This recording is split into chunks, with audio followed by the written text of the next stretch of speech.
Hello, and welcome to another episode of Livius TV. I'm your host, Jason Breitkopf. We're here to talk about all things education, college applications, test prep.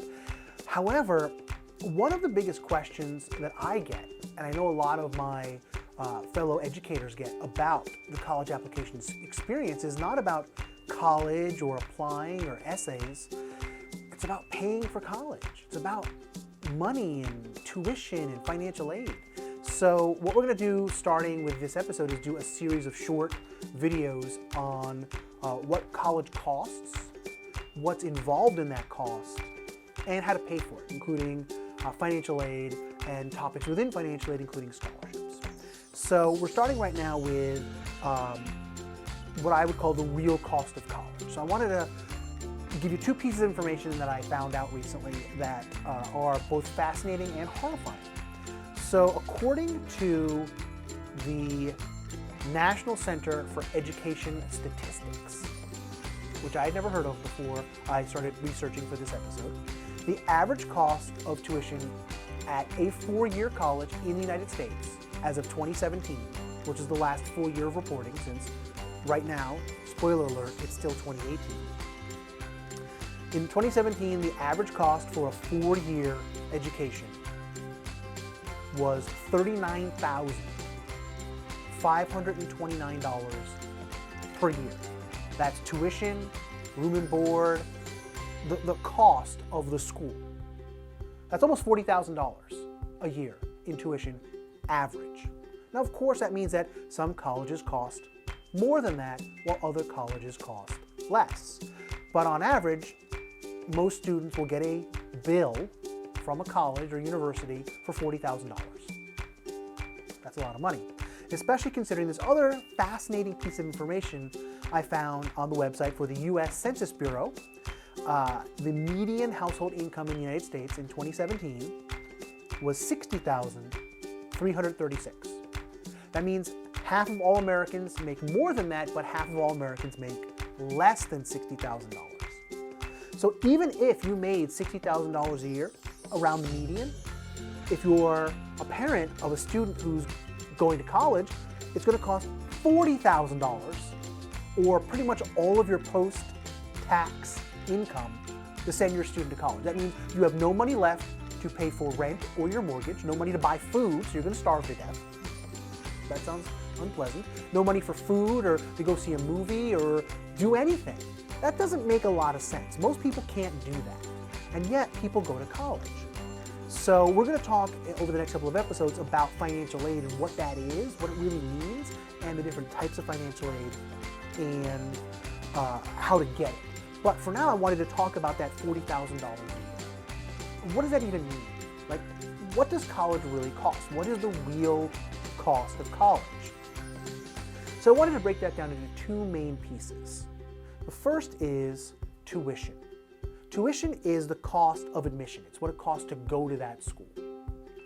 And that is usually going to be at least half or not more of what you pay is the cost to go to that school. But another big part of the cost of college is room and board. The majority of schools in this country, colleges and universities, want you to go live there.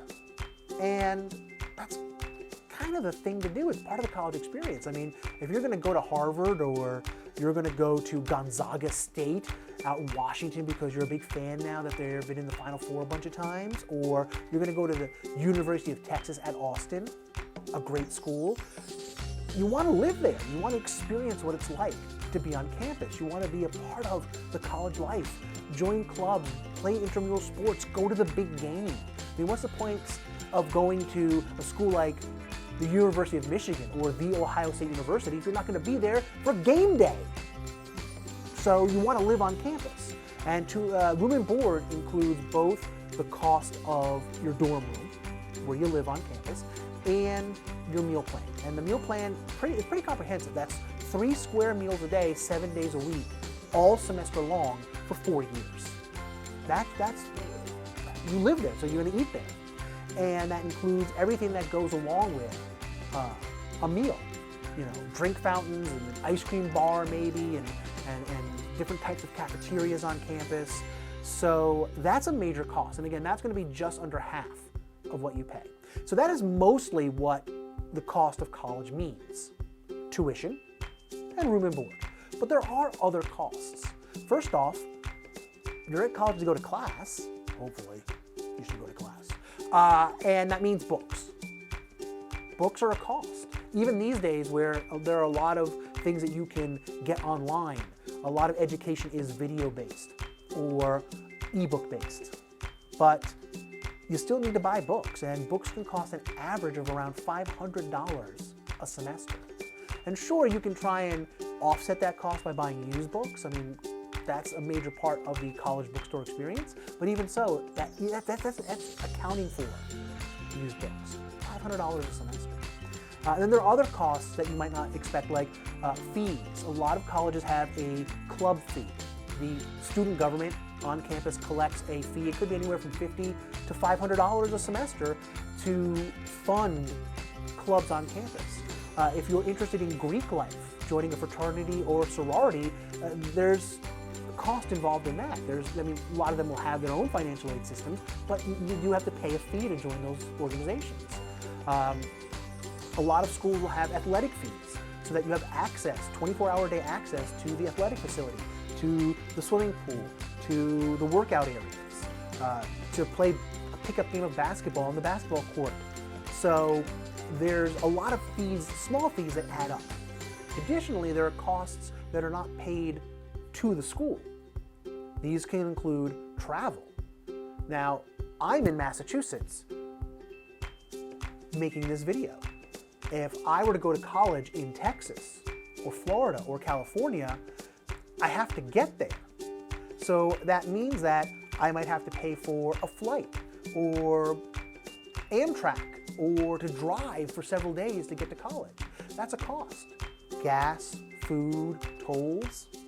And then there's living on campus. When you get to campus, they give you a bed. That's great, but they don't give you sheets. So you have to supply your own sheets, pillowcases, things like that. You have to do your own laundry and the cost of doing laundry.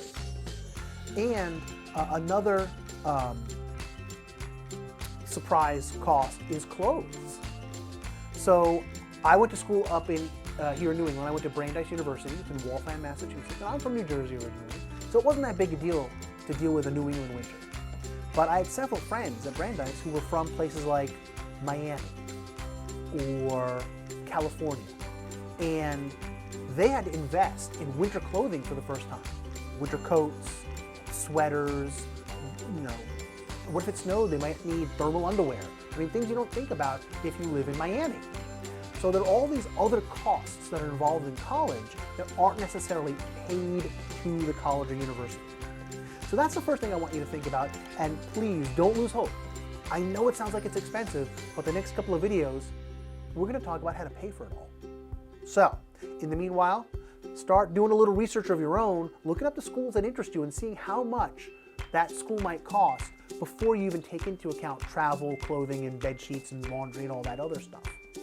And then be prepared for our videos on financial aid and the different aspects of that.